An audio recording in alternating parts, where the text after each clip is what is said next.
Aku ingin memiliki hati yang seperti-Mu. Aku rindu mengasihi seperti Kau mengasihiku. Biar ku memuliakan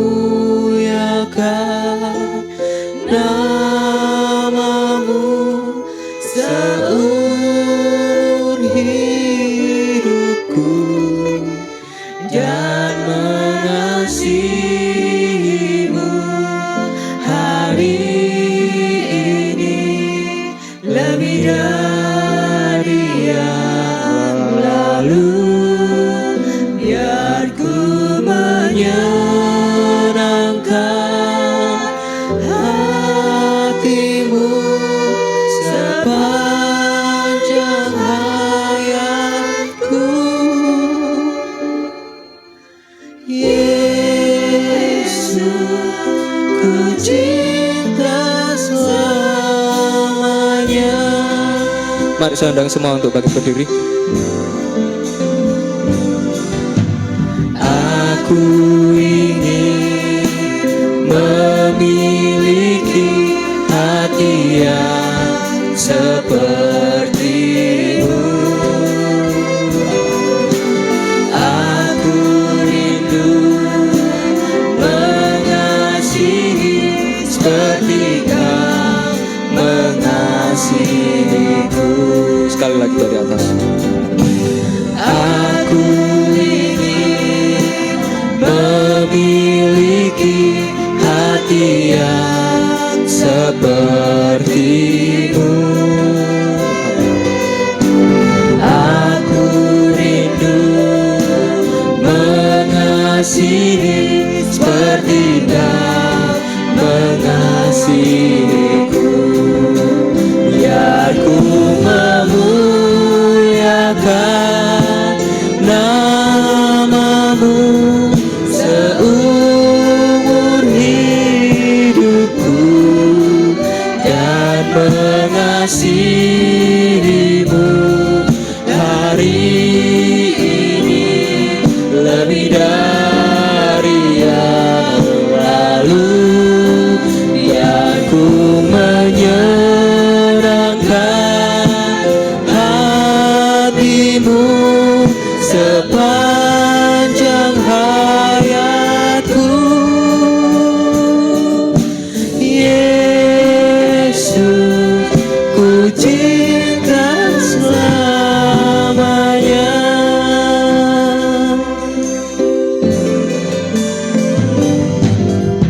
Aku ingin memiliki hati yang seperti-Mu. Aku rindu mengasihi seperti Kau mengasihiku. Biar ku memuliakan nama-Mu seumur hidupku, dan mengasihi-Mu hari ini lebih dari yang lalu. Biar ku menyenangkan hati-Mu sepanjang hayatku. Yesus, ku cinta selamanya. Kita nyanyikan lebih sungguh-sungguh. Biar ku memuliakan nama-Mu seumur hidupku, dan mengasihi-Mu hari ini lebih dari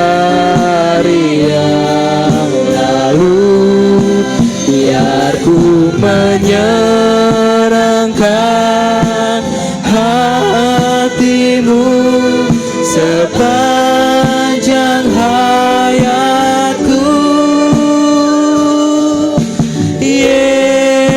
Yesus, ku cinta selamanya. Biar ku menyenangkan hatimu, biar ku menyenangkan hatimu sepanjang hayatku. Yesus, ku cinta selamanya.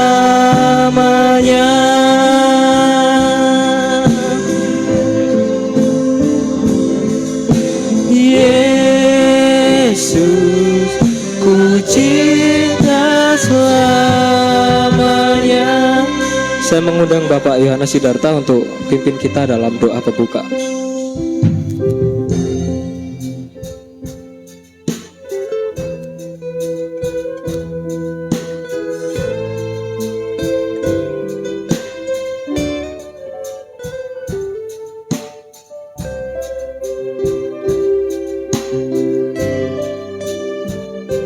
Kami menyadari Bapak, hidup kami ditentukan oleh Tuhan Yesus. Kami menyadari Bapak, saat ini kami datang sebagaimana kami datang dan sebagaimana kami ada. Tidak sesempurna apa yang ada. Kami datang penuh dengan segala kekurangan, kelemahan Bapak. Bahkan di saat kami mengalami suatu masalah, kami baru mengerti arti sebenarnya segala sesuatu berasal dari Dia, oleh Dia, dan untuk kemuliaan-Nya. Puji syukur, beberapa saat ini Tuhan, beberapa hari ini termasuk Tuhan, kami dibangkitkan, kami disemangati, bahkan kami dilindungi oleh segala macam tipu muslihat iblis yang jahat. Sehingga dengan iman percaya penuh, kami bisa hadir di tengah-tengah ibadah yang baik ini. Kami menyerahkan ibadah pada pagi hari ini Tuhan. Sepenuhnya Roh-Mu yang berkuasa.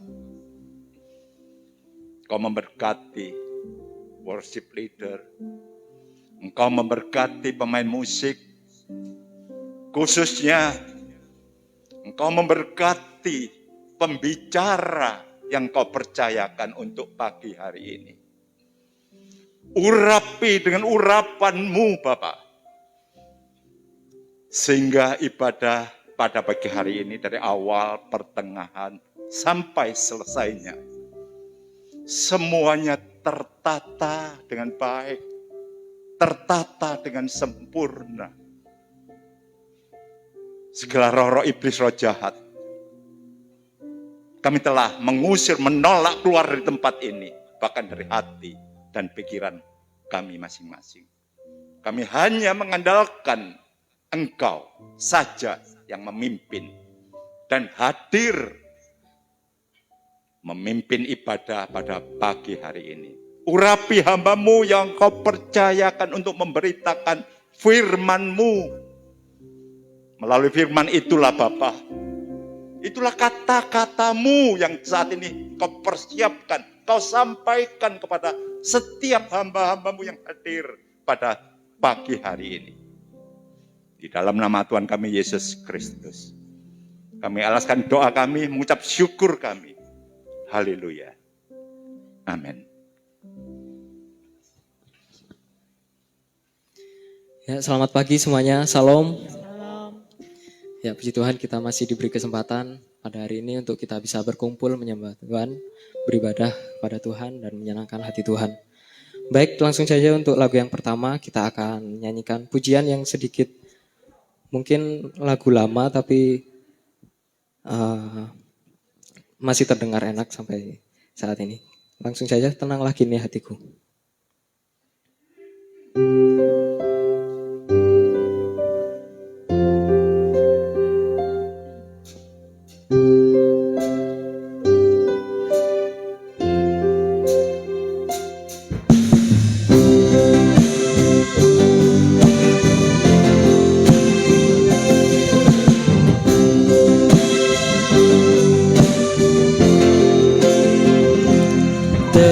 Tenanglah kini hatiku, Tuhan memimpin langkahku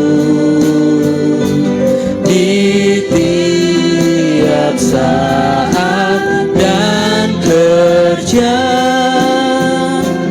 Tetap ku rasa di malam yang gelap benar, di malam yang gelap benar, di taman indah nan segar, di taufan dan di laut tenang, tetap tanganku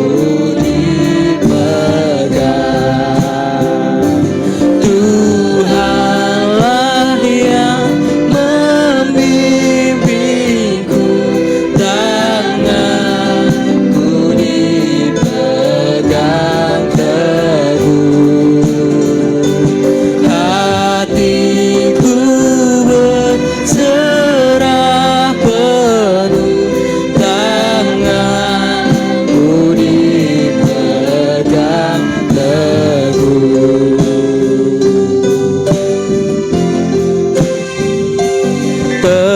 Tenanglah kini hatiku, Tuhan memimpin langkahku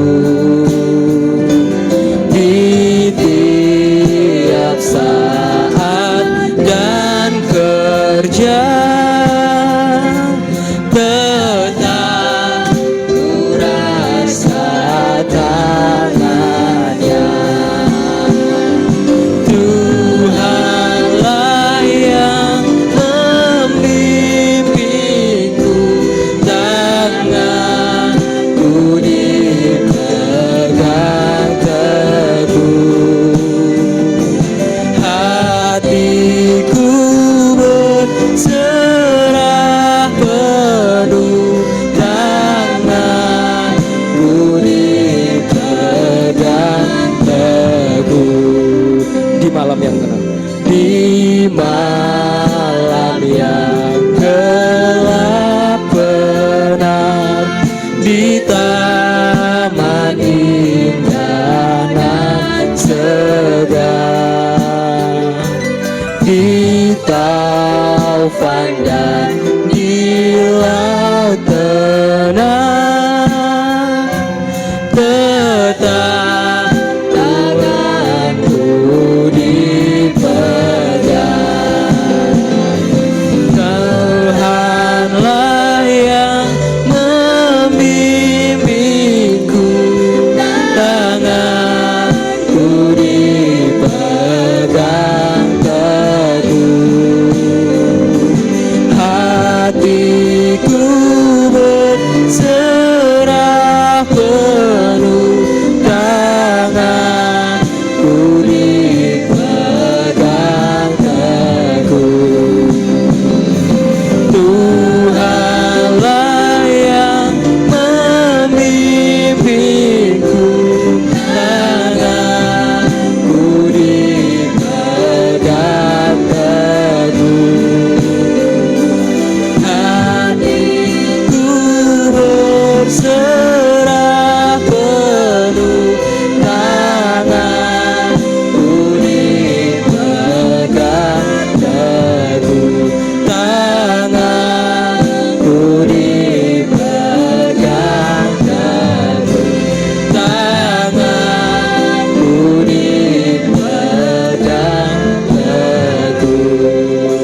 Tuhan selalu memegang teguh tangan kita.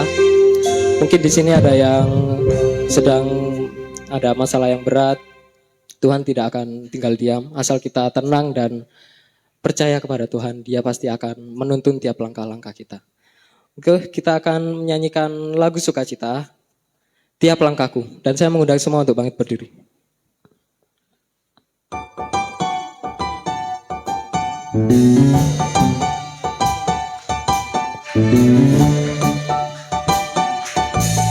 Aku diatur oleh Tuhan dan tangan kasih-Nya memimpinku di tengah badai dunia menakutkan. Hatiku tetap tenang teguh, tiap langkahku ku tahu Tuhan yang pimpin ke tempat tinggiku di antaranya. Hingga sekali nanti aku tiba di rumah Bapa surga yang bakal. Di waktu imanku mulai goyang dan bila jalanku hampir sesat, ku pandang Tuhanku penebus dosa.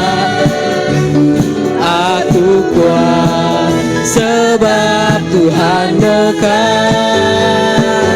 Tiap langkahku ku tahu Tuhan yang pimpin ke tempat tinggiku di antaranya.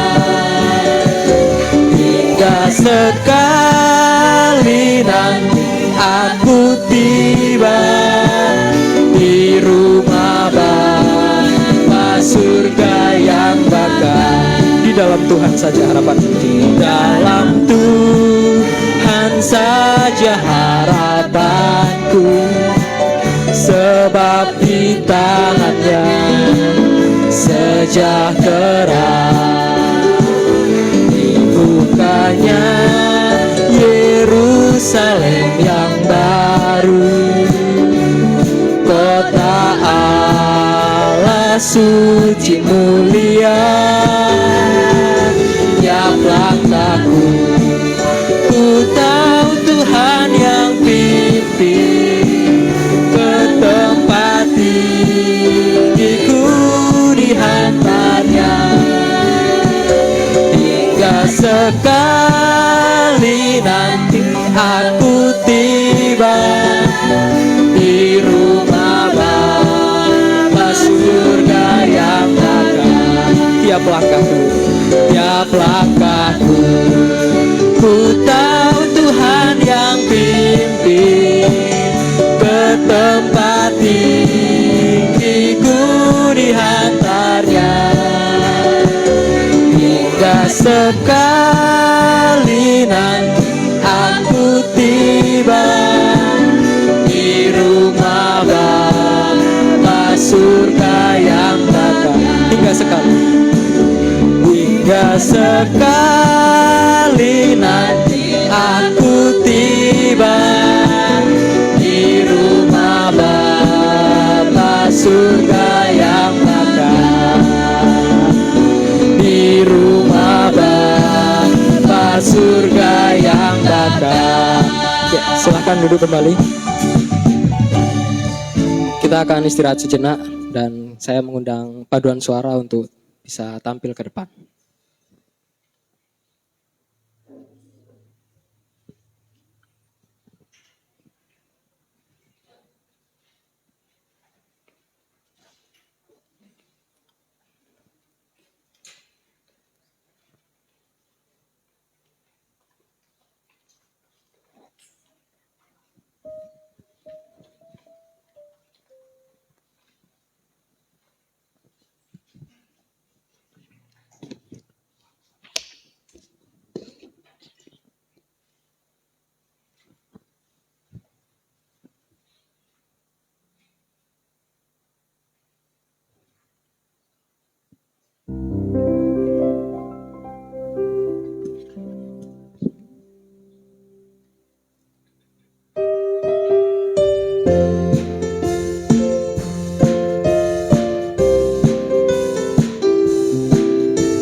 Ya, sebelum kita mendengarkan firman Tuhan, saya membuka waktu untuk saudara-saudara semua yang ingin menyaksikan cinta kasih Tuhan.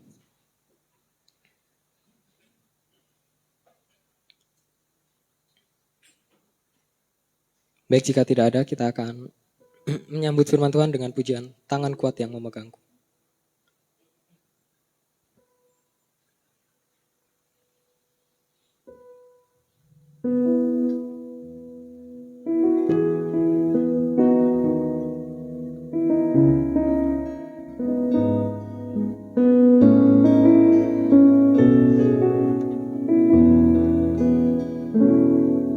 Saat ku sendiri, tiada seorang pun yang memperhatikanku seperti Kau Tuhan. Saat ku berjalan dalam lembah gelap, ku percaya Kau selalu sertaku. Saat ku sendiri, tiada seorang pun yang memperhatikanku seperti Kau Tuhan. Saat ku berjalan dalam lembah gelap, ku percaya Kau selalu sertaku. Tangan kuat yang memegangku, selalu menuntunku. Ku tak mau jalan sendiri.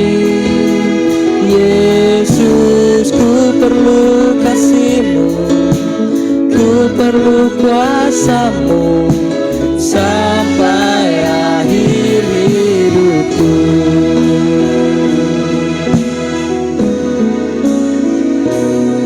Saat ku sendiri, tiada seorang pun yang memperhatikanku seperti Kau Tuhan.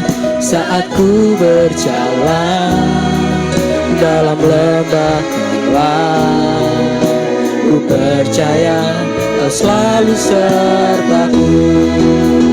Tangan kuat yang memegangku, selalu menuntunku. Ku tak mau jalan sendiri. Yesus, ku perlu kasih-Mu, ku perlu kuasa-Mu sampai akhir hidupku. Saya mengundang semua untuk bangkit berdiri. Saat ku sendiri, tiada seorang pun yang memperhatikanku seperti Kau Tuhan. Saat ku berjalan dalam lembah gelap, ku percaya Kau selalu sertaku.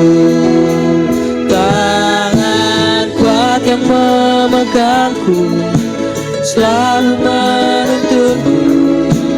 Ku tak mau jalan sendiri. Yesus, ku perlu kasih-Mu, ku perlu kuasa-Mu sampai akhir hidupku. Tangan kuat yang memegangku, selalu menuntunku. Ku tak mau jalan sendiri. Yesus, ku perlu kasih-Mu, ku perlu kuasa-Mu sampai akhir hidupku. Saya mengundang Bapak Gembala untuk ke depan. Megangku, selalu menuntunku. Ku tak mau jalan sendiri. Yesus, ku perlu kasih-Mu, ku perlu kuasa-Mu sampai akhir hidupku. tangan kuat yang memegangku, selalu menuntunku. Ku tak mau jalan sendiri. Yesus, ku perlu kasih-Mu, ku perlu kuasa-Mu sampai akhir hidupku. Sungguh Tuhan, kami mengakui bahwa Engkau tidak pernah melepaskan kami melangkah sendiri dalam sedetik pun. Oleh karena jikalau kami tidak disertai Engkau Tuhan, pastilah kami binasa. Oleh karena firman-Mu mengatakan, iblis berjalan mengaum mencari mangsa yang bisa ditelan. Tanpa Engkau Tuhan, kehidupan kami adalah kehidupan yang sangat rentan. Oleh sebab itu kami bersyukur, berterima kasih, dan menghargai akan segala kebaikan Tuhan, akan segala pemeliharaan Tuhan yang tak pernah putus. Termasuk pagi ini Tuhan, kami boleh berada kembali di dalam rumah Tuhan dengan satu tujuan, yaitu kami ingin berjumpa dengan Engkau melalui firman yang kami dengar. Oleh karena di dalam pendengaran akan firman-Mu, maka iman kami ditumbuhkan, dikuatkan, bahkan sampai kepada pengharapan kami yang menghasilkan kekudusan di dalam hidup ini, sampai pada kesempurnaan, yaitu segala apa yang kami dengar akan menjadi satu kenyataan di dalam hidup ini. Inilah Tuhan pengharapan kami, dan kami percaya Engkau akan menolong kami di setiap kelemahan kami, dan Engkau akan menjadikan kami sebagai umat pilihan Tuhan, dan Engkau mempermuliakan di dalam kemuliaan-Mu. Terima kasih Tuhan, dalam nama Tuhan Yesus Kristus kami sudah berdoa. Amin, amin. Silakan duduk Bapak Ibu.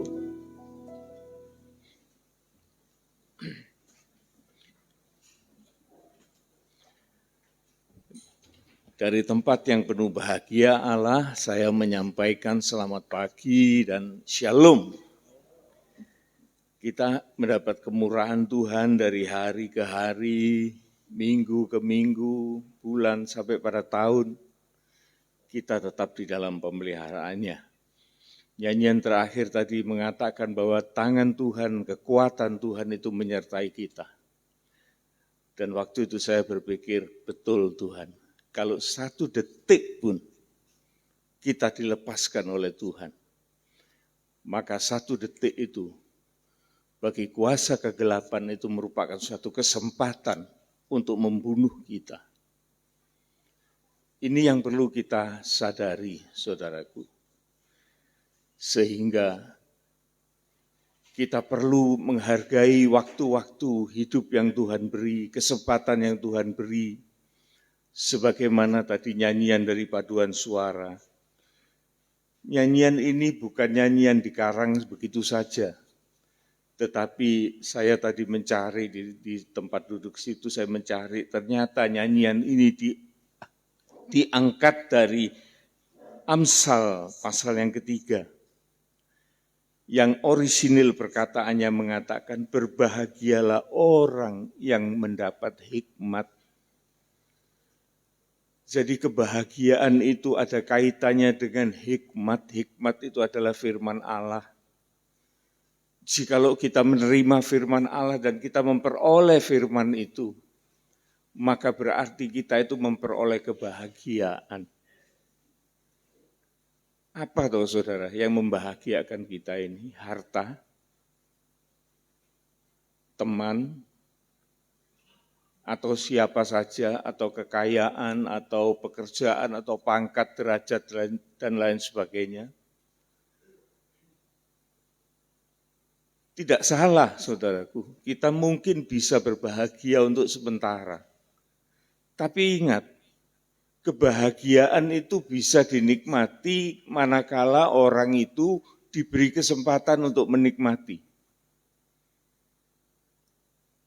Saya banyak melihat, saudaraku, banyak orang yang memiliki segala sesuatu, tapi Tuhan cabut kemampuan dari orang itu untuk menikmati. Mungkin pernah saya saksikan, ada seorang konglomerat yang luar biasa kaya di Medan, terkenal itu, terkenal.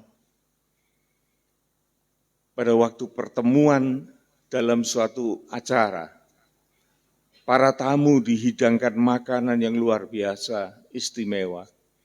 Dia sendiri hanya makan bubur yang biasa dipakai makan anak kecil.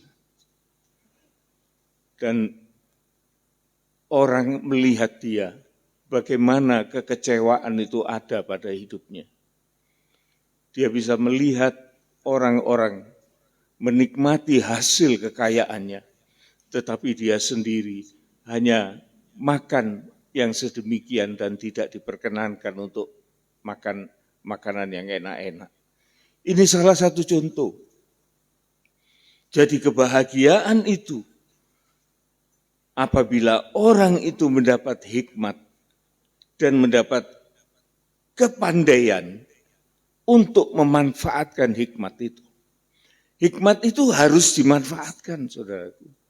Tidak boleh hanya dipakai untuk diri sendiri, tetapi merupakan suatu kepiawaian bisa kita tularkan kepada orang lain.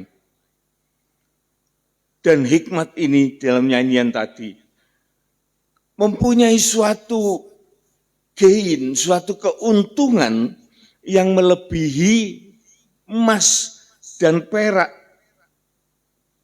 harta kekayaan duniawi. Ia berharga lebih dari harga permata. Apapun yang kau inginkan, itu tidak akan bisa menyamainya. Umur panjang itu ada di tangan kanannya, dan tangan kirinya adalah kekayaan dan kehormatan. Ini semua diberikan kepada orang-orang yang memiliki hikmat, sehingga betul-betul bisa menikmati dalam sukacita. Jalannya penuh jalan bahagia dan sejahtera semata-mata.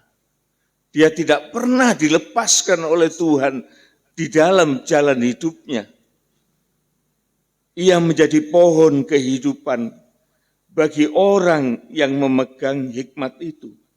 Siapa yang berpegang padanya akan dinyatakan sebagai orang yang berbahagia. Saudara, kita mendapat suatu kesempatan. Mungkin kesempatan ini tidak terulang.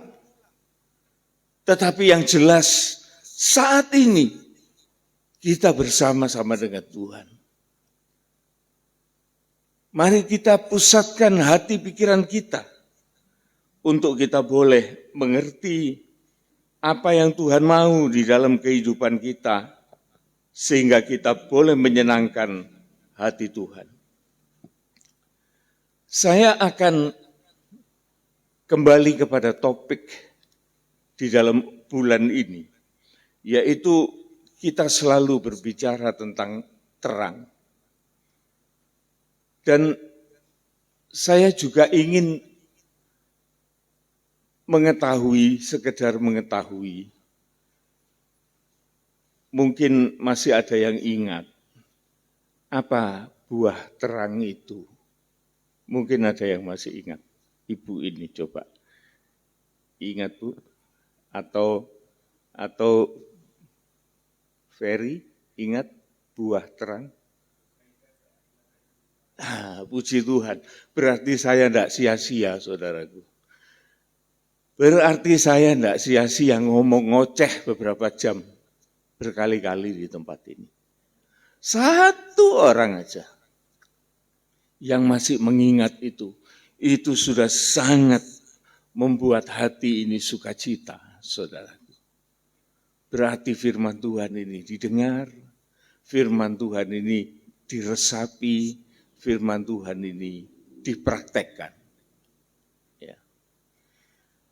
Kita baca di dalam Efesus 5 ayat yang ke-8 dan ke-9. Memang dahulu kamu adalah kegelapan. Ini asal muasal kita. Tetapi sekarang, hari ini, kita adalah terang di dalam Tuhan. Kita adalah terang di dalam Tuhan. Dan terang itu punya tugas.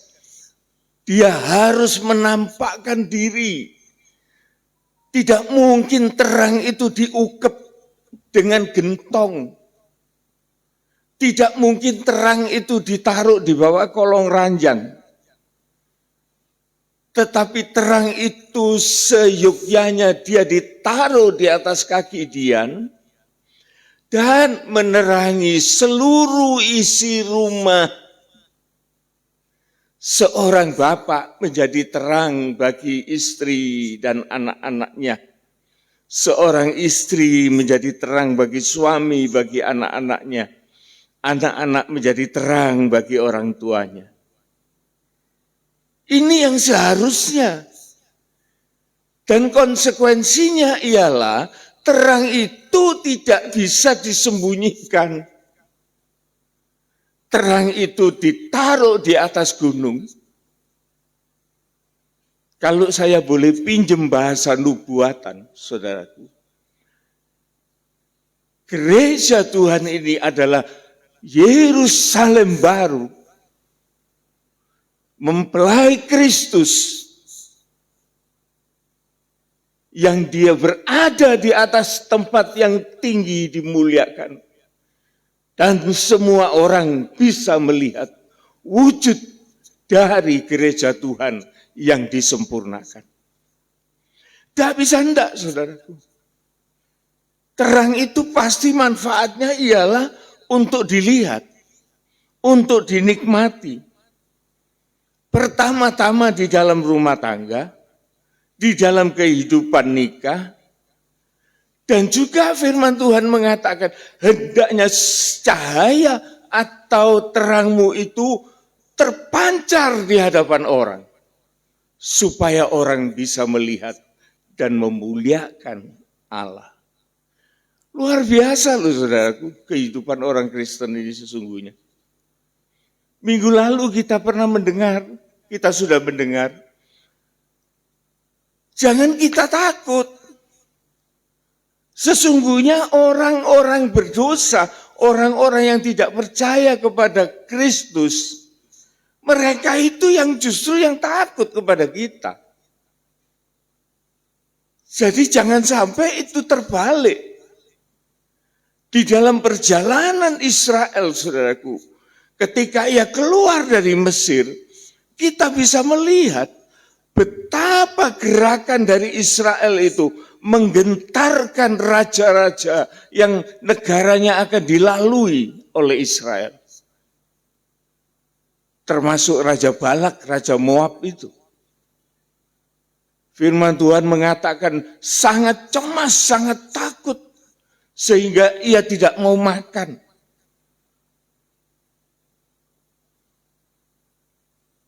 Kemudian kita bisa mendengar tentang Rahab.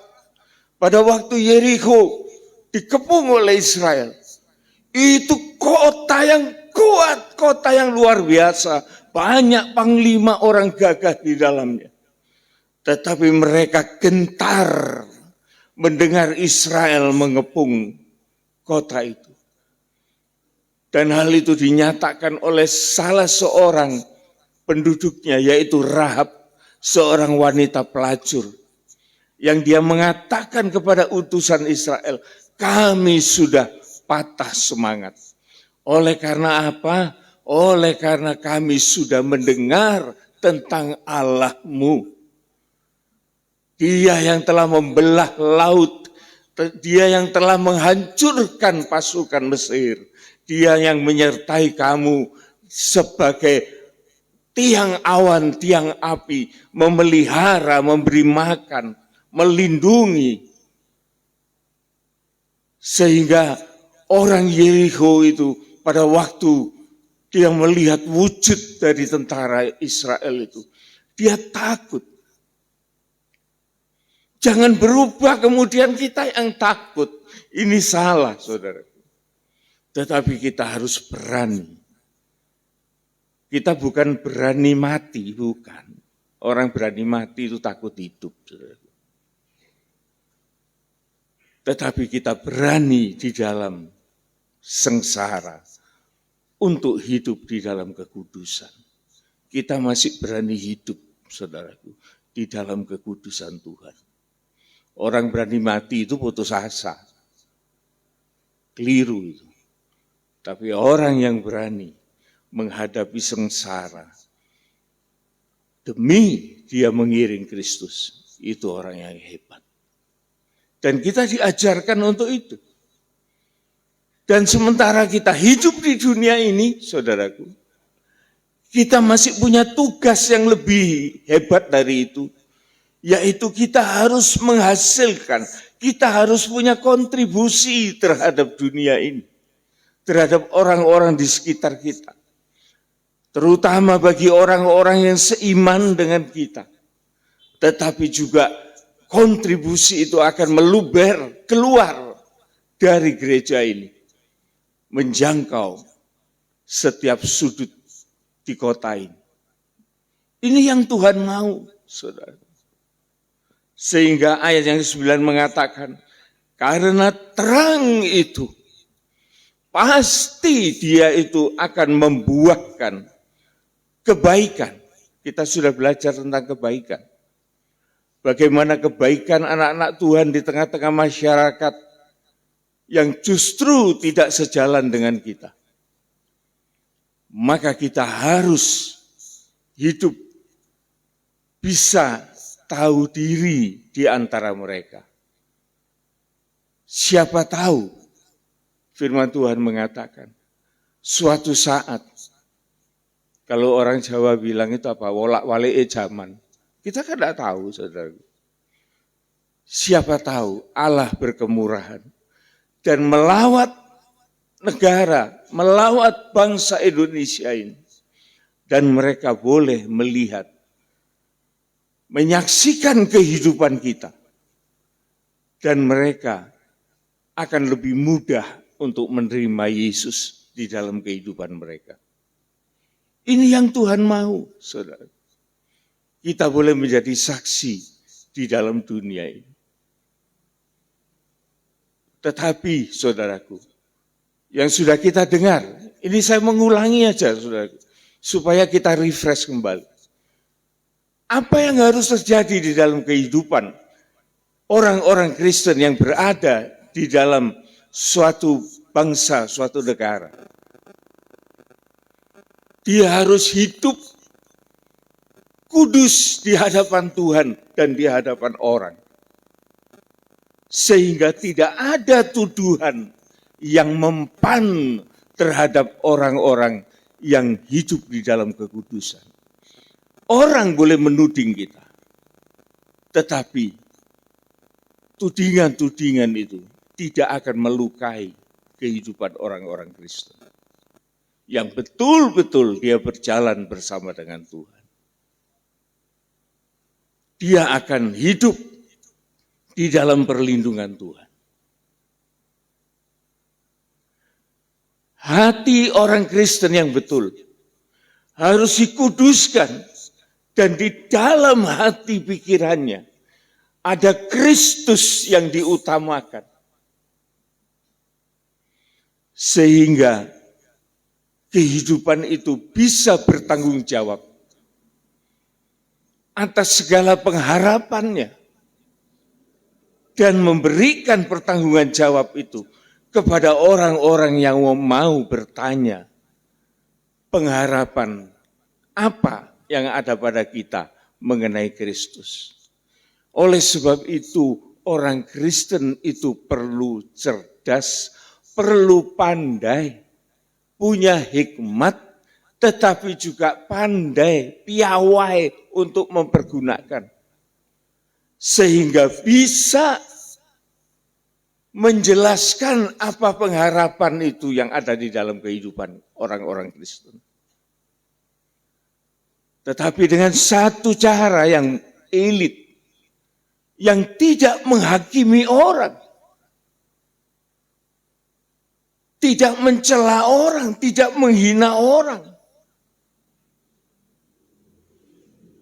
Ini adalah tata cara etika bagaimana kita hidup di tengah-tengah orang banyak. Saudara, ini merupakan satu yang harus dimiliki oleh orang Kristen. Punya toleransi, punya adaptasi yang kuat terhadap lingkungannya. Ini sudah kita dengar beberapa minggu yang lalu. Entah saudara masih ingat atau enggak.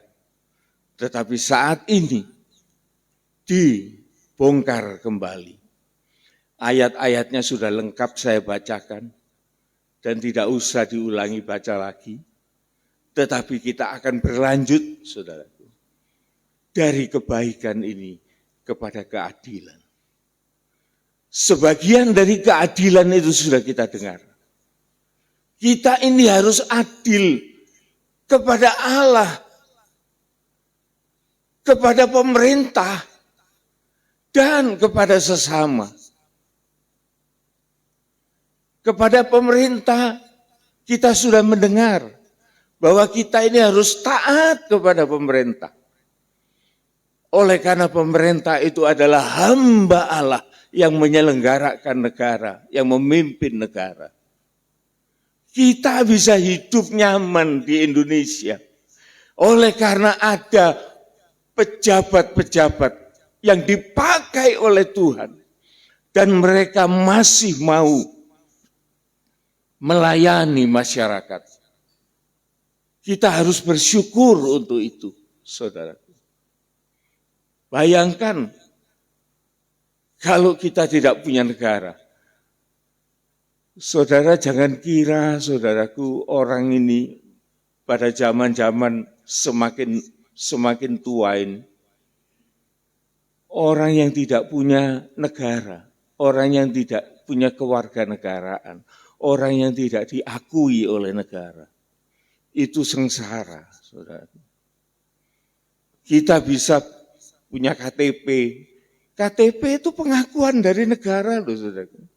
Kita ini diakui bahwa kita ini ada di negara Indonesia. Punya surat kelahiran. Itu negara loh yang ngurus kelahiran kita itu. Punya KSK, kartu keluarga. Kita punya paspor kalau untuk ke luar negeri supaya kita tidak hilang. Supaya kita tidak dianiaya. Ada surat-surat perlindungan dari negara. Bayangkan saudaraku, kita bisa beli rumah, beli tanah, beli aset dan lain sebagainya. Oleh karena kita diakui oleh negara. Kita boleh hidup nyaman, boleh kerja, boleh mendatangkan hasil atas kehidupan kita. Boleh beranak pinak. Menikah, surat nikah itu dikeluarkan, diurus oleh negara. Oleh sebab itu selayaknya kita juga bersikap adil terhadap negara ini. Kita disuruh taat untuk membayar pajak. Saudara jangan beranggapan bahwa pajak itu menyengsarakan rakyat, menyengsarakan kita. Dulu saya punya pikiran begitu. Tetapi setelah saya mempelajari bagaimana cara bekerja yang profesional, maka seharusnya kita diakui oleh pemerintah. Maka kita mempunyai keluasan di dalam kita bergerak. Kita tidak menjadi semakin miskin, tetapi kita menjadi semakin besar oleh karena kita ditolong oleh pemerintah. Ini harus disadari, saudaraku. Jadi kita harus bersikap adil terhadap pemerintah.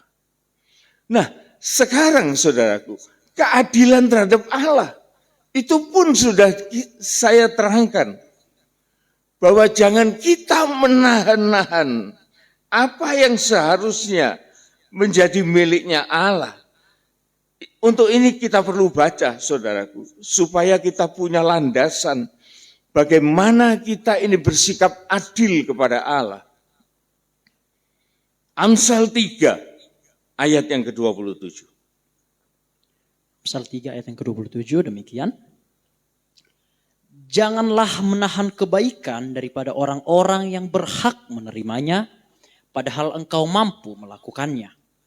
Terus. Janganlah engkau berkata kepada sesamamu, pergilah dan kembalilah, besok akan kuberi, sedangkan yang diminta ada padamu. Iya. Jelas ayat ini jelas saudaraku, tidak perlu dipanjang lebarkan lagi. Jangan kita menahan hak. Dari siapa? Dari orang yang berhak. Siapa orang itu? Ya tadi satu, pemerintah. Allah pun juga berhak atas kehidupan kita. Tetapi saudaraku, bagaimana kita memenuhi haknya Tuhan? Bagaimana kita memenuhi haknya Tuhan? Saya hanya mengingatkan saudaraku. Hanya satu yang perlu kita ingat. Kita akan lihat itu di dalam Roma 12 ayat 1. Jangan dibantah saudaraku. Itu adalah suatu permintaan dari Allah yang sangat wajar buat kita. Itu haknya Allah. Allah itu tidak nuntut macam-macam.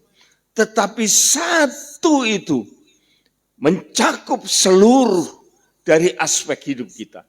Apa itu? Karena itu saudara-saudara, demi kemurahan Allah aku menasehatkan Ini pun kamu. juga datangnya dari kemurahan Allah. Kalau Allah tidak berkemurahan kepada kita tidak dapat kesempatan untuk itu, saudaraku. Jadi kita jangan sombong kalau kita bisa melakukan hal ini. Oleh karena Allah yang membuka kesempatan itu buat kita. Apa itu? Supaya kamu mempersembahkan tubuhmu sebagai persembahan yang hidup. Iya, selagi kita hidup ini, saudaraku, kita harus mempersembahkan hidup ini. Mempersembahkan itu artinya apa? Mempersembahkan itu memberikan. Memberikan yang terbaik. Yang terbaik itu apa? Ya kekudusan kita ini loh, saudaraku. Yang sangat berharga di hadapan Allah. Terus.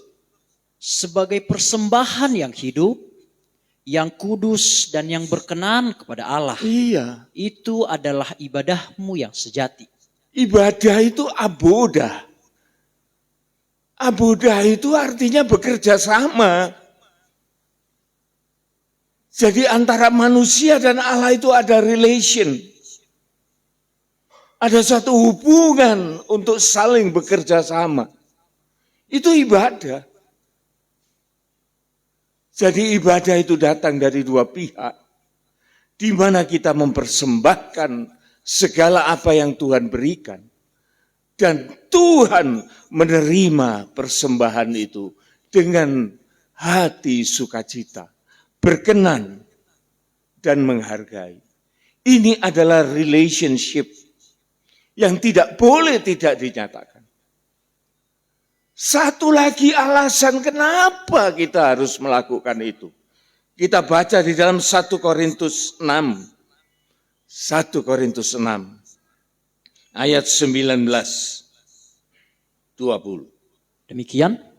Atau tidak tahukah kamu bahwa tubuhmu adalah bait Roh Kudus? Nah, tubuh kita ini harus dipelihara. Tubuh, jiwa, roh kita ini harus dipelihara. Jangan disengaja untuk dirusak. Oleh sebab itu, saudaraku, sekalipun tidak ada hukum di Alkitab itu secara eksplisit yang menyatakan jangan kamu merokok, jangan kamu begini, jangan kamu begitu. Itu semua kita ini diberi hikmat oleh Tuhan. Kita tahu pekerjaan-pekerjaan apa yang akan merusak kehidupan kita. Kalau kita tahu ayat ini bahwa tubuh kita ini miliknya Tuhan, jangan dirusak.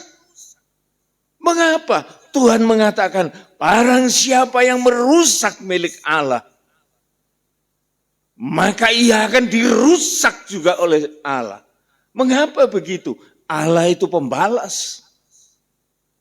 Jadi jangan heran saudaraku.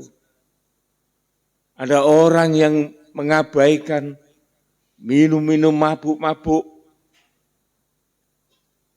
kerja keras demi kekayaan, tidak tahu waktu,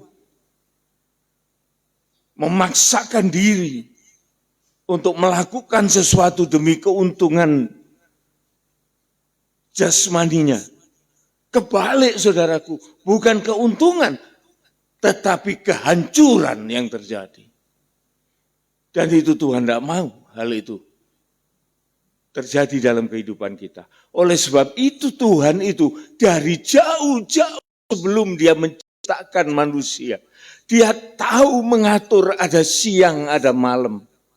Kenapa kok tidak siang terus? Oleh karena Allah tahu bahwa manusia yang diciptakan itu, dia harus menikmati kehidupan itu secara utuh. Dia perlu beristirahat, dia perlu bekerja, dia perlu untuk punya aktivitas. Tetapi ada kalanya dia harus meletakkan semua itu. Oleh sebab itu Tuhan mau ada siang, ada malam. Tapi manusia kan ngeyel, saudaraku. Termasuk kita. Kita nggak mau ada malam, pasang lampu, ada PLN, ya silakan. Tetapi kita harus tetap bisa mengatur bagaimana kehidupan kita boleh hidup secara sehat. Jangan merusak bait Allah. Ulangi bro. Atau tidak tahukah kamu bahwa tubuhmu adalah bait Roh Kudus yang diam di dalam kamu? Di dalam kehidupan yang semacam itu, saudaraku, maka Allah itu memberikan rohnya, yaitu Roh Kudus di dalam kehidupan itu. Terus? Roh Kudus yang kamu peroleh dari Allah.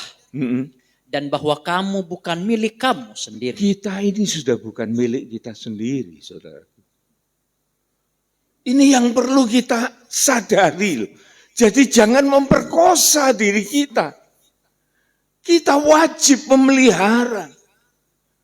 Kalau sakit dia berobat. Saya mendengar kesaksiannya Daud ini. Mancep, berkesan. Dulu waktu masih kecil papahnya bertindak keras. Kalau motong sawit yang paling berat disuruh mikul dia. Sakit-sakit disuruh kerja. Tidak boleh saudaraku. Jangan ditiru. Apapun alasannya. Orang tua itu harus waspada saudaraku dengan anaknya.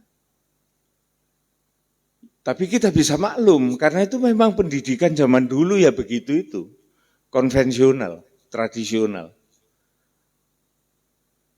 Apa itu lagi? Primitif ya, konservatif. Terus ya apa, ada lagi itu istilah-istilahnya. Itu yang membuat orang-orang itu dibangun pada zaman itu. Tapi pada zaman sekarang nggak boleh, saudaraku. Didiklah anak-anak kita itu sesuai dengan zamannya. Kita ini bukan milik kita sendiri, tetapi kita ini milik Allah dan kita perlu untuk dididik oleh Allah. Sudah habis ayat itu. Ayat yang ke-20. Iya. Sebab kamu telah dibeli dan harganya telah lunas dibayar. Karena itu muliakanlah Allah dengan tubuhmu. Muliakan Allah itu dengan tubuhmu, dengan jiwamu. dengan rohmu. Yang ketiganya itu adalah milik Allah. Jadi kita jangan membuat diri kita sewenang-wenang, saudaraku. Maunya mau apa, mau jibar-jibur dalam dosa. Tidak bisa, saudaraku. Orang Kristen tidak boleh kayak gitu. Oleh karena hidup orang Kristen itu sudah dibeli dan harganya sudah lunas dengan darah yang kudus, menjadi milik kesayangan Allah untuk memberitakan perbuatan-perbuatan Allah yang besar. Ini tugas kita di dalam dunia ini, saudaraku. Luar biasa, jangan kita anggap bahwa hidup kita ini sepele. Bukan, kita ini istimewa, saudaraku, di hadapan Tuhan. Nah, kemudian Tuhan dengan segala keadilannya, Dia membalas segala apa yang kita lakukan, keadilan terhadap Dia. Kita boleh baca itu di dalam Maleakhi 3. Di sana kita boleh melihat apa janji Tuhan terhadap orang-orang yang taat kepada Dia, yang beribadah kepada Dia. Jangan dikira kita ini ibadah kemudian tidak ada apa-apa, saudaraku. Waduh, saudaraku, kalau saya boleh saksikan, ibadah itu besar kuasanya. Jangan dikira ibadah itu cuma datang, nyanyi, tepuk tangan, dengar firman, pulang, kosong, melompong. Tidak. Ibadah itu punya kuasa. Mengubahkan apa yang tidak memungkin akan terjadi juga. Itu kuasa ibadah. Saya mau ngomong terus terang, saudaraku. Di sini ada istri saya yang mengenal saya pada waktu saya belum masuk di dalam ibadah. Kalau saya pikir, tidak mungkin saya ini bisa kayak gini. Saya pasti akan muncul sebagai seorang yang jahat. Tidak ada segi kebaikan yang ada di dalam kehidupan saya. Pada waktu saya mulai masuk di dalam gerejanya, oleh karena saya ada pendekatan dengan istri saya waktu itu baru kenalan. Teman-teman kaum muda istri saya ini mengatakan kepada istri saya, ada apa kamu kok koncoan sama orang itu? Kayak gondrong, kemproh, sombongnya setengah mati, saudaraku. Memalukan. Ngomong keras seenaknya sendiri. Kalau saya pikir-pikir tuh memalukan. Banyak orang yang tidak setuju dia berkawan dengan saya. Buat apa kamu kenalan sama orang itu? Bahkan calon mertua saya pada waktu itu pun juga seorang hamba Tuhan. Melihat saya. Tidak suka. Kalau saja itu mertua saya itu masih hidup, melihat saya menjadi hamba Tuhan di tempat ini, herannya setengah mati dia. Tapi saya yakin dia melihat dari surga dan dia bersuka cita dalam kehidupan anak-anaknya. Ibadah itu mengubahkan segala sesuatu, saudaraku. Ini saya percaya bukan pengalaman saya tok.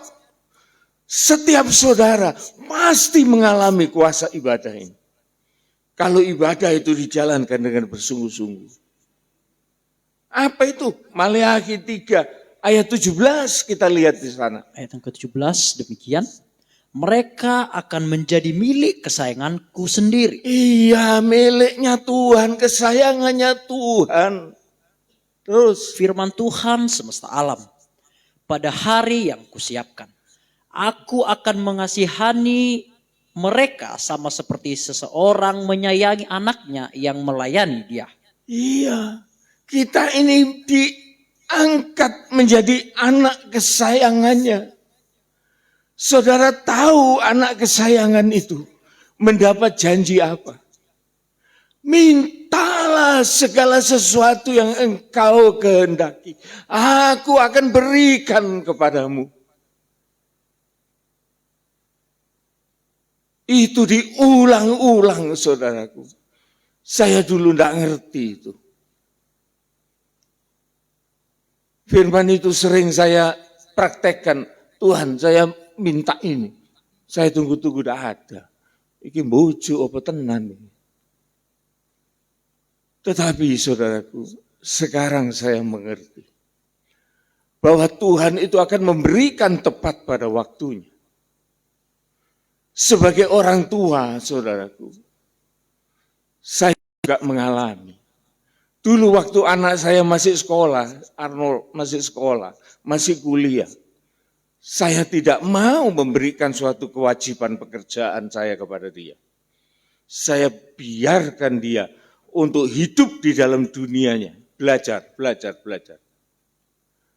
Dan setelah dia lulus dan dia mulai bekerja, saya biarkan dia bekerja sendiri. Sampai dia melihat betapa sulitnya hidupnya orang bekerja. Tetapi setelah saya lihat sudah cukup matang, baru tidak usah dia minta. Dan dia juga tidak pernah minta kepada saya bagian pekerjaan. Tidak. Tetapi setelah saya sebagai bapak melihat bahwa sudah saatnya dia patut menerima apa yang saya tahu itu baik. Saya tawarkan. Itu pun tidak dengan paksaan. Saya katakan, kamu lihat. Perusahaan ini sudah berjalan eksis sekian puluh tahun. Kita sudah punya aset yang memadai di dalam usaha. Bagaimana pendapatmu? Saya tanya. Begitu dia oke, tidak usah dia minta. Saya kasih, saudaraku. Itu Bapak. Demikian juga dengan Bapak kita di surga. Dia tahu kapan saatnya dia akan memberikan itu kepada kita. Tidak usah kita minta, saudaraku. Sekalipun Tuhan mengatakan mintalah. Tetapi Tuhan lebih tahu apa yang kita butuhkan. Dia akan memberikan itu kepada kita. Dia akan membawa kita sebagai milik kesayangannya sendiri. Dia mempersiapkan pada waktunya. Akan mengasihi mereka. Sebagai seorang anak yang taat melayani bapaknya. Oh saudaraku, ibadah itu sedemikian hebat kuasanya. Ayat selanjutnya. Maka kamu akan melihat kembali perbedaan antara orang benar dan orang fasik. Orang yang beribadah kepada Allah dan orang yang tidak beribadah kepadanya. Beda saudaraku, beda. Jangan disamakan orang yang beribadah dengan orang yang tidak beribadah. Saya banyak melihat saudaraku, sekilas kehidupan mereka itu sama. Tetapi 2 kilas kalau kita lihat, beda jauh di dalamnya. Tidak ada keadilan di dalamnya. Terutama keadilan di dalam keluarga. Bagaimana seorang suami itu, dia sukses hidupnya. Dia bisa lupa terhadap istrinya. Dia lupa terhadap anak-anaknya. Itu hasilnya. Hasil apa itu? Tidak ibadah. Tetapi bagi orang yang beribadah itu selalu diingatkan oleh Tuhan. Sehingga hidupnya lurus di hadapan Tuhan. Ini adalah keadilan terhadap Allah. Beribadah kepada Dia. Dan Allah juga memberikan keadilan kepada kita. Beda orang yang beribadah dan tidak beribadah. Mau tahu orang yang tidak beribadah, saudaraku? Kita baca dalam pasal yang sama, tapi mundur ayat yang ke-13. Maleakhi 3:13. Ayat ke-13 demikian. Bicaramu kurang ajar tentang aku. Itu dia. Kalau orang tidak beribadah itu kata Tuhan, orang ini kurang ajar. Kurang ajar apa? Ngomongnya ini. Ngomong apa orang yang tidak beribadah itu? Lanjut. Tetapi kamu berkata, apakah kami bicarakan di antara kami tentang engkau? Masih ngeyel saudaraku. Apa salahku? Sekalipun aku tidak beribadah. Itu orang yang tidak pernah mengerti arti ibadah. Ditegur malah ngeyel. Terus Kamu berkata adalah sia-sia beribadah kepada Allah. Bocah sia-sia beribadah itu. Apa sih buang-buang waktu. Terus Apakah untungnya kita memelihara apa yang harus dilakukan terhadapnya dan berjalan dengan pakaian berkabung di hadapan Tuhan semesta ngapain alam? sih? Kita itu harus bertobat, menyesal dosa dan lain sebagainya. Hidup cuma sekali, lebih baik hidup senang-senang. Bodoh ini.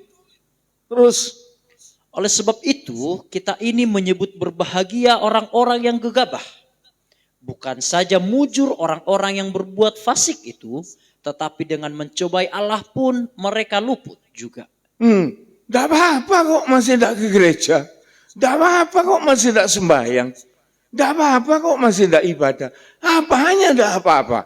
Itu sangat berbahaya. Di dalamnya itu kuasa iblis itu bekerja.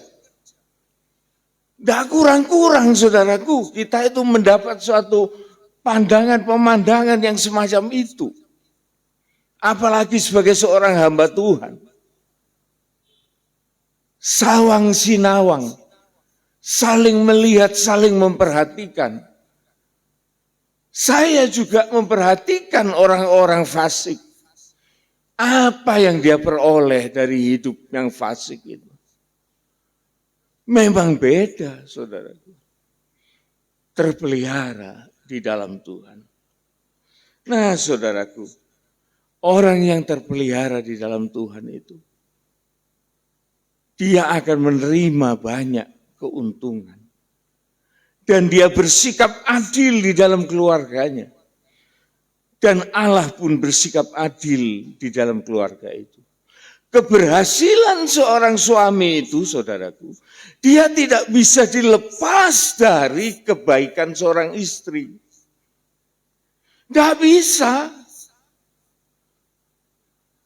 Dia pasti hancur kalau istrinya itu tidak bisa membackup seorang suami.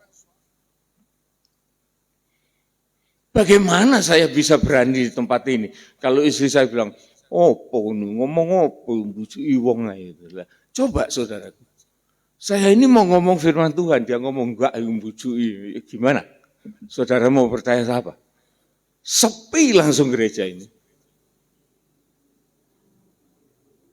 Misalnya saya ngomong, hidup itu harus saling mengasihi, kemudian istri saya bilang, enggak ya, aku ditaboki bentino.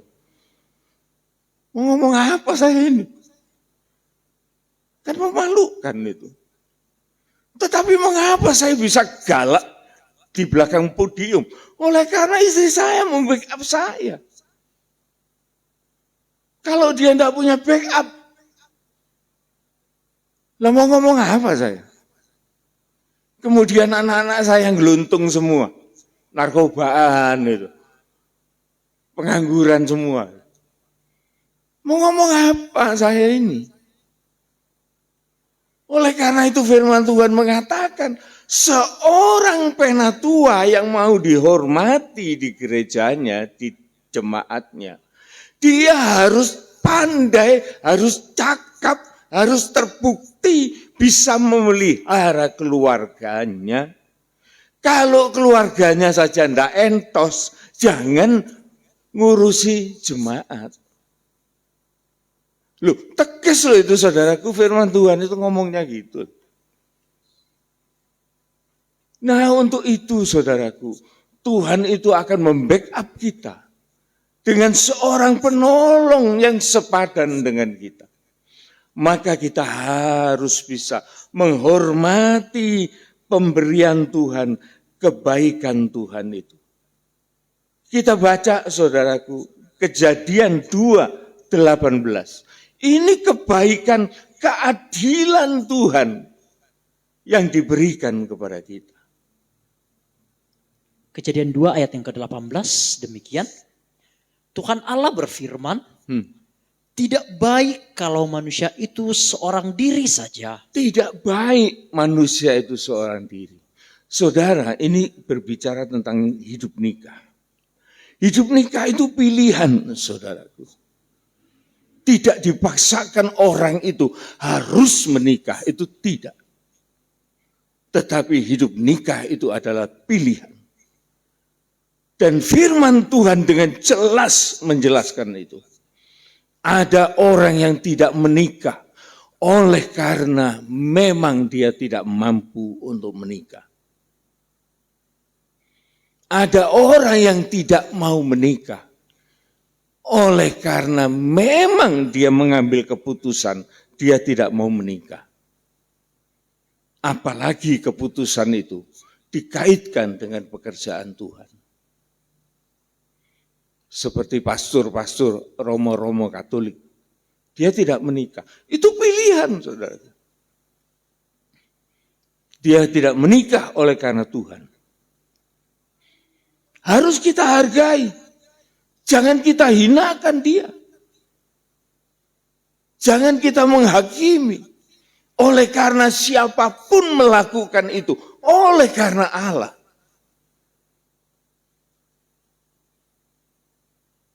Ada juga orang yang tidak bisa menikah. Oleh karena diperlakukan demikian oleh orang lain.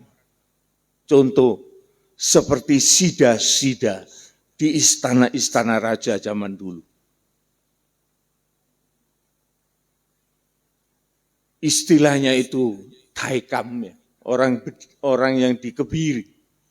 Sehingga dia tidak punya lagi kemampuan dan keinginan untuk menikah. Dia dibuat begitu oleh orang lain. Tapi itu semua dari pilihan. Jadi jangan kita melecehkan atau merendahkan orang yang tidak menikah. Itu pilihan mereka dan itu kebebasan mereka dan itu diridhoi oleh Allah. Tetapi bagi orang yang menikah, Tuhan itu mengatakan tidak baik kalau orang laki-laki itu seorang diri saja. Aku akan menjadikan seorang penolong baginya yang sepadan dengan dia. Jadi seorang suami, seorang istri itu harus saling ekuivalen dalam penghargaan. Tidak boleh kita melecehkan satu dengan yang lain.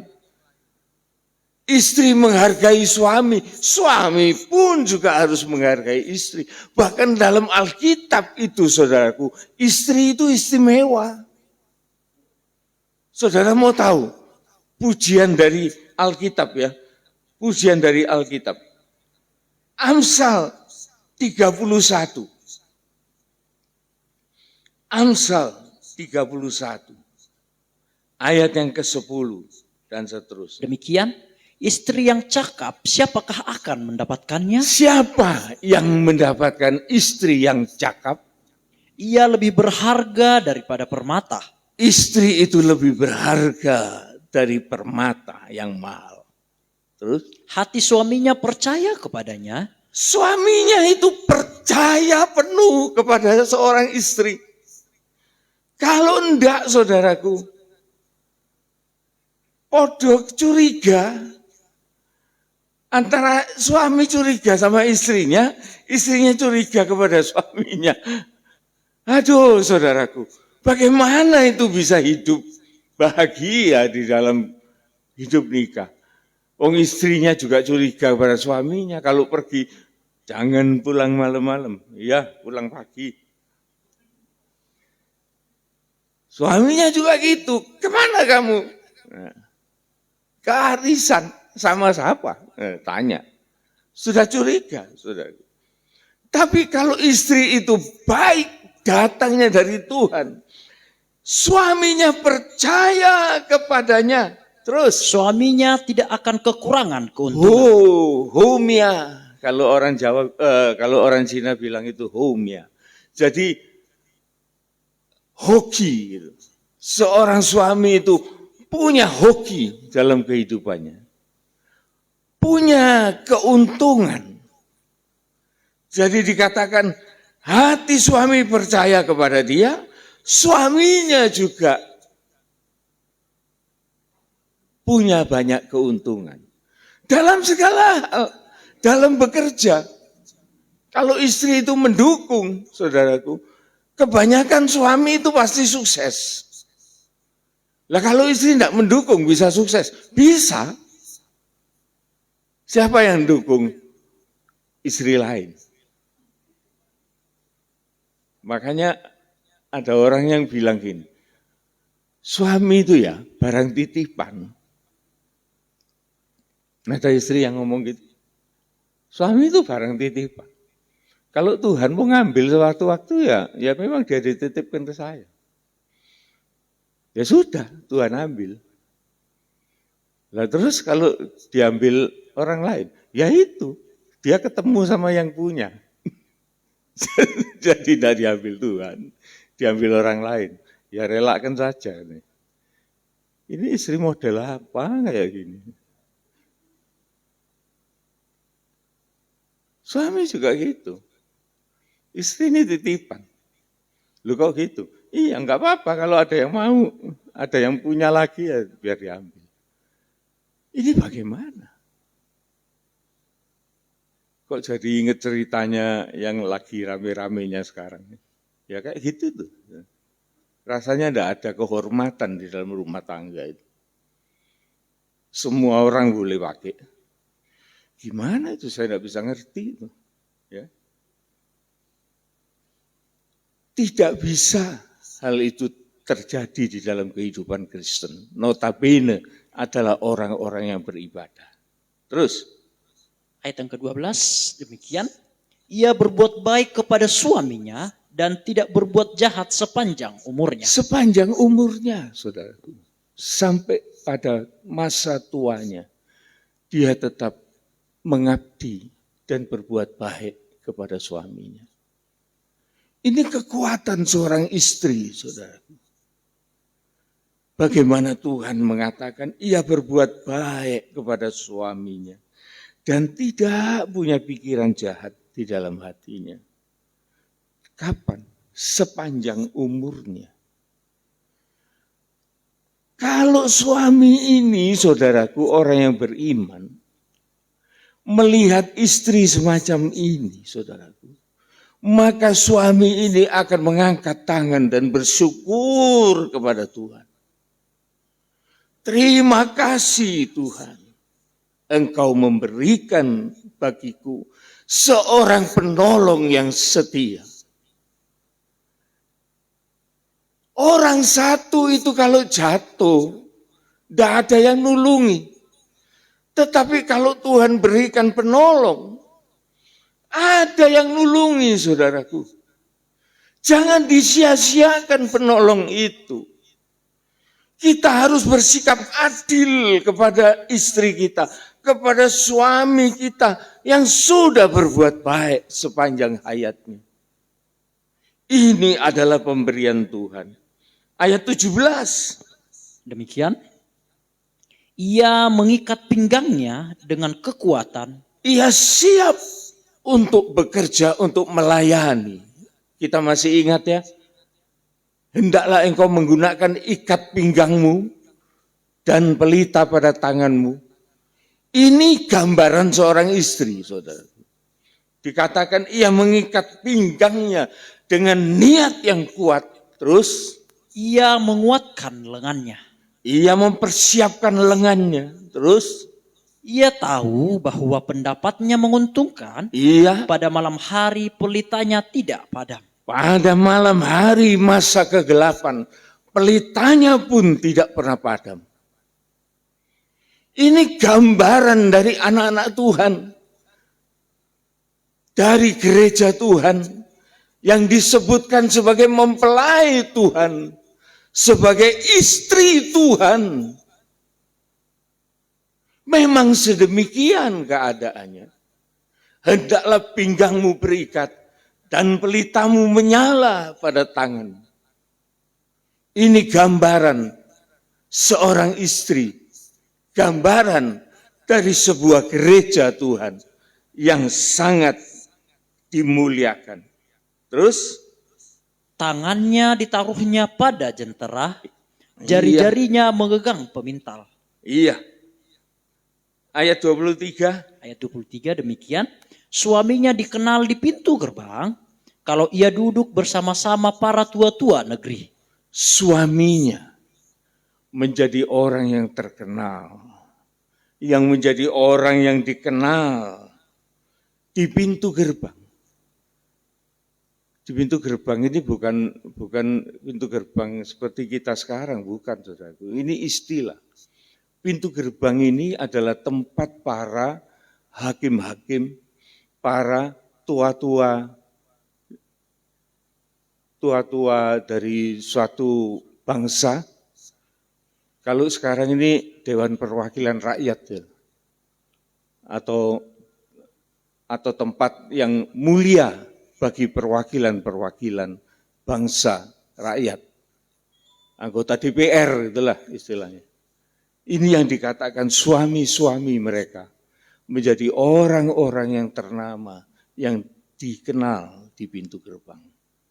Ini yang menjadi cita-cita kita, saudaraku. Di dalam kita menjadi terang Tuhan, hendaklah kita menjadi orang yang punya buah-buah kebaikan, kebajikan bagi sesama orang sekitar kita. Menjadi orang yang punya keadilan bagi Allah, bagi negara, bagi keluarga. Ini yang perlu kita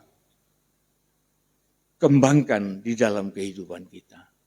Sebagai ayat penutup, saudaraku, kita akan baca di dalam Kolose 3. Kolose 3, ayat yang ke-18 sampai 24. Demikian, hai istri-istri, tunduklah kepada suamimu. Tunduk kepada suamimu. Sebagaimana seharusnya di dalam Tuhan. Karena itu perintah Tuhan. Terus, hai suami-suami, kasihilah istrimu dan janganlah berlaku kasar terhadap dia. Jangan ada KDRT di dalam kehidupan rumah tangga itu. Saya di Jatiroto sudah bersaksi tentang itu. Jangan. Karena itu tidak patut dilakukan oleh seorang suami terhadap istrinya. Jangan. Suami, kasihlah istrimu, jangan berlaku kasar terhadap dia. Saudara, tahu enggak ada orang yang suka mukuli dirinya sendiri. Mukuli tubuhnya sendiri. Mungkin Pak Hari pasti tahu ini. Siapa, Pak?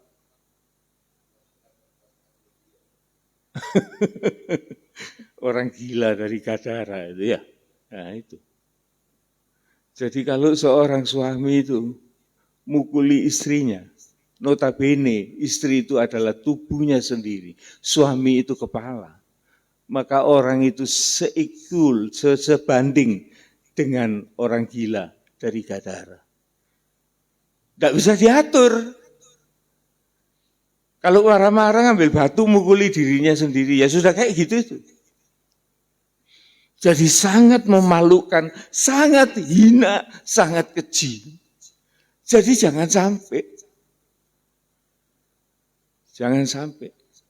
sampai hal ini ada di dalam gereja Tuhan. Seorang suami menganiaya istri itu gila banget. KDRT itu sebetulnya itu sangat hina, sangat keji, menjijikkan. Mengapa saya ngomong gini, saudaraku? Karena saya ngalami, karena saya menyaksikan. Itu sangat keji. Ayat 20. Hai anak-anak, taatilah orang tuamu dalam segala hal, karena itulah yang indah di dalam Tuhan. Iya. Terus, Hai bapak-bapak, janganlah sakiti hati anakmu, supaya jangan tawar hatinya. iya. Itulah seharusnya terjadi di dalam satu rumah tangga. Suatu kehidupan nikah yang terpelihara di dalam kebaikan Tuhan. Yang menjadi terang di dunia ini, menjadi saksi di antara keluarga sampai kepada keluar. Inilah yang dikehendaki oleh Tuhan, saudaraku. Sebetulnya sisa satu adalah kebenaran. Kita simpan untuk minggu depan. Ya. Kita sudah selesaikan tentang kebaikan dan keadilan. Sisa satu, kebenaran. Apa sih kebenaran itu? Kita akan ketemu di dalam minggu depan. Puji Tuhan. Kita akan nyanyikan sebuah nyanyian.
ada pada kita materi untuk perjamuan kudus, kita manfaatkan dan kita akan melakukan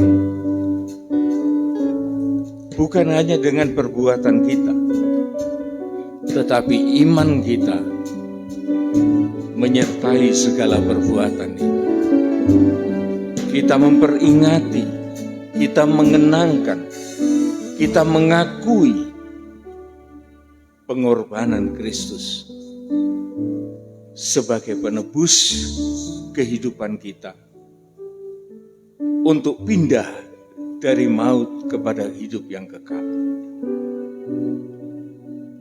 Kuasa kematiannya, kuasa kebangkitannya, kuasa kemuliaannya akan menyertai kehidupan kita. Pada saatnya kita akan menerima di dalam suatu kenyataan. Kita angkat tubuh Tuhan lebih tinggi dari kepala kita. Dan kita mendengarkan firman Tuhan yang mengatakan, sebab apa yang telah kuteruskan kepadamu, telah aku terima dari Tuhan, yaitu bahwa Tuhan Yesus pada malam waktu ia diserahkan, mengambil roti dan sesudah itu ia mengucap syukur atasnya. Ia memecah-mecahkannya dan berkata, inilah tubuhku yang diserahkan bagi kamu. Perbuatlah ini menjadi peringatan akan aku. Kita makan dalam nama Tuhan Yesus Kristus.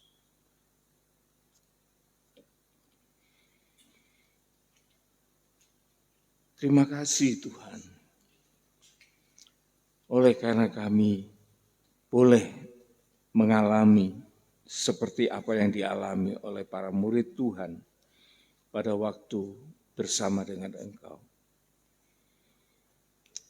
Kami boleh menikmati, mengakui, mengimani akan pekerjaan kasih Allah di dalam Kristus,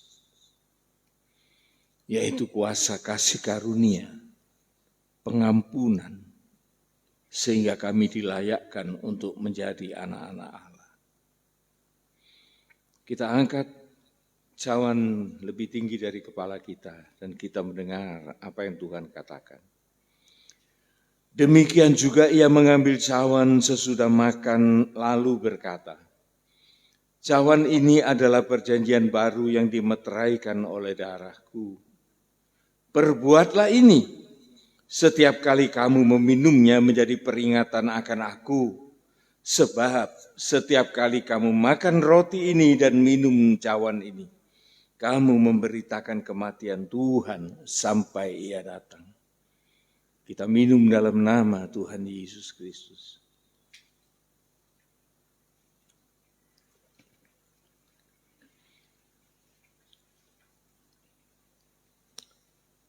Terima kasih Tuhan.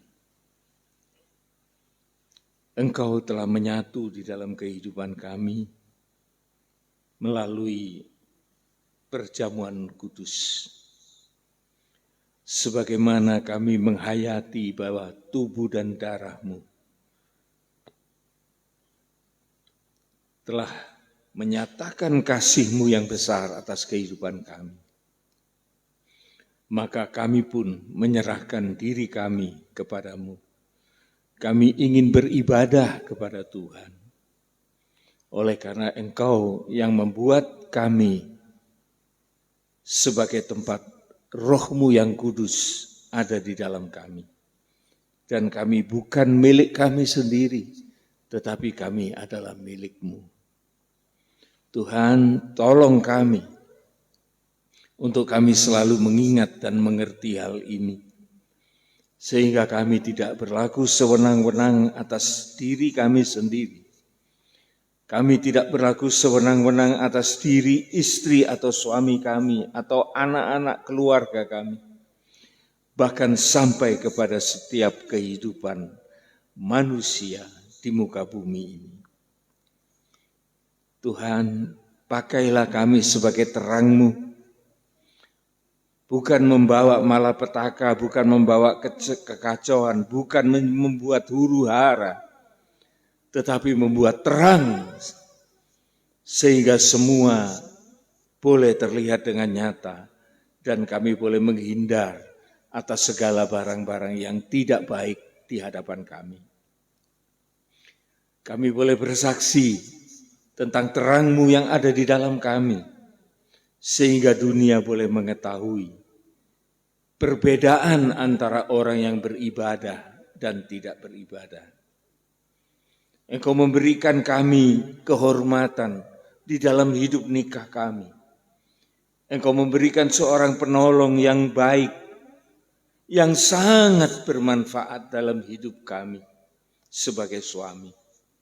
Dan Engkau juga memberikan pribadi suami-suami yang bertanggung jawab kepada para istri. Tuhan, terima kasih buat semuanya ini.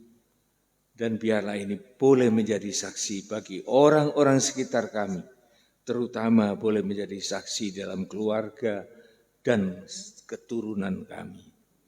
Dalam nama Tuhan Yesus Kristus, kami sudah berdoa. Amin, amin. Ada pengumuman.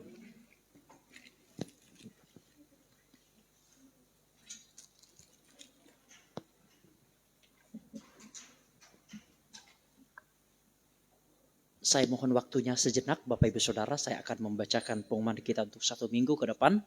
Namun sebelumnya, kami berterima kasih selalu kepada Bapak Ibu Saudara sekalian yang selalu hadir dan tetap semangat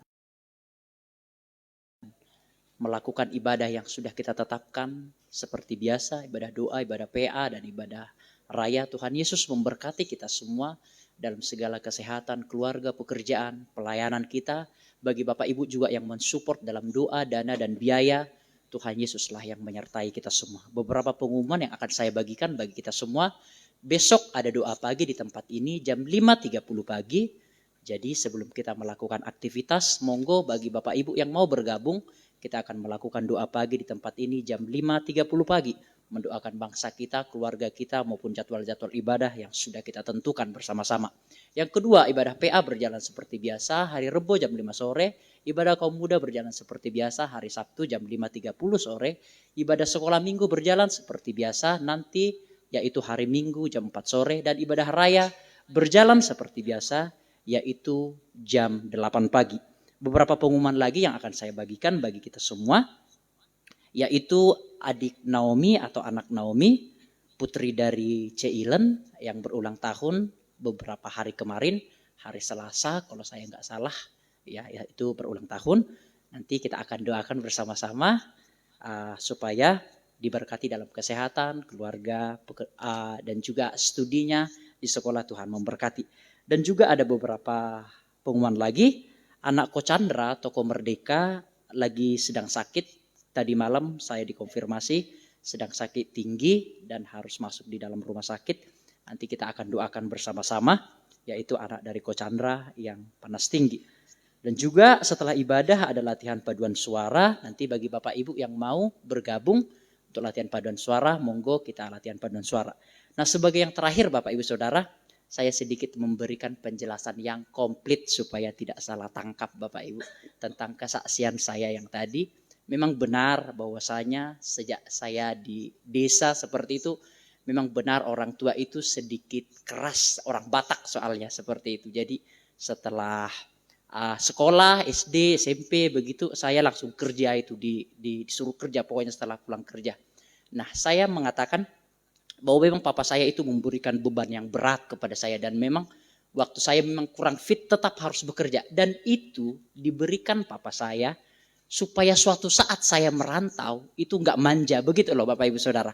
Tentu enggak harus Bapak Ibu terapkan kepada anak dari Bapak Ibu Saudara, tapi kan kultur budaya itu mempengaruhi, dan mayoriti orang Batak itu seperti itu. Dan saya bahkan bersyukur dididik dengan keras seperti itu, sehingga saya bisa sampai sejauh ini seperti ini, itu karena didikan orang tua. Tentu itu tidak harus dilakukan oleh orang tua, karena itu kan budaya kan beda-beda Bapak Ibu Saudara ya. Dan mayoriti kita seperti itu. Dan saya tahu hati papa saya itu baik, itu hanya untuk supaya anaknya nanti merantau bisa mandiri dan berdiri di kakinya sendiri. Itu maksudnya. Itu penjelasan saya yang komplit supaya Bapak Ibu tidak salah menangkap. Oke, demikian pengumuman yang saya bagikan bagi kita semua. Tuhan Yesus memberkati. Ada pengumuman yang telat? Tidak ada? Oke, mari kita akan bangkit berdiri bersama-sama Bapak Ibu Saudara sekalian. Kita akan menerima doa berkat dari Bapak Gembala kita.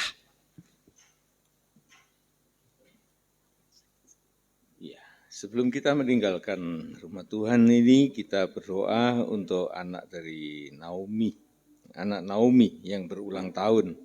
Ini adalah seorang putri dari Bu Ilen. Ya. Juga anak Ko Chandra. Ini Chandra yang mana ini? Oh ya. Iya, dari Toko Merdeka itu sedang sakit ya, panas tinggi. Dan nanti ada latihan paduan suara. Baik, kita berdoa.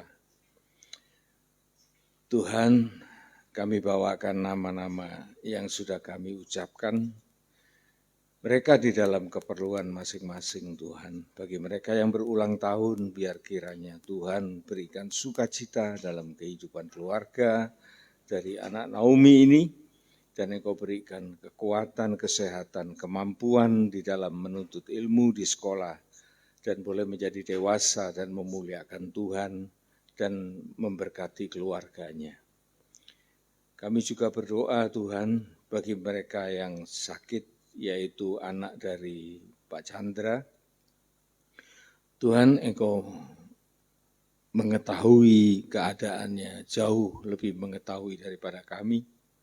Namun kami tetap membawakan anak ini ke dalam doa kami kepadamu Tuhan, serta kami mohonkan pertolongan-Mu, biar kiranya pemulihan, kesembuhan itu akan terjadi di dalam anak ini, dan Engkau berkati dokter dan obat-obat yang dipergunakan untuk bermanfaat secara tepat menyelesaikan penyakitnya.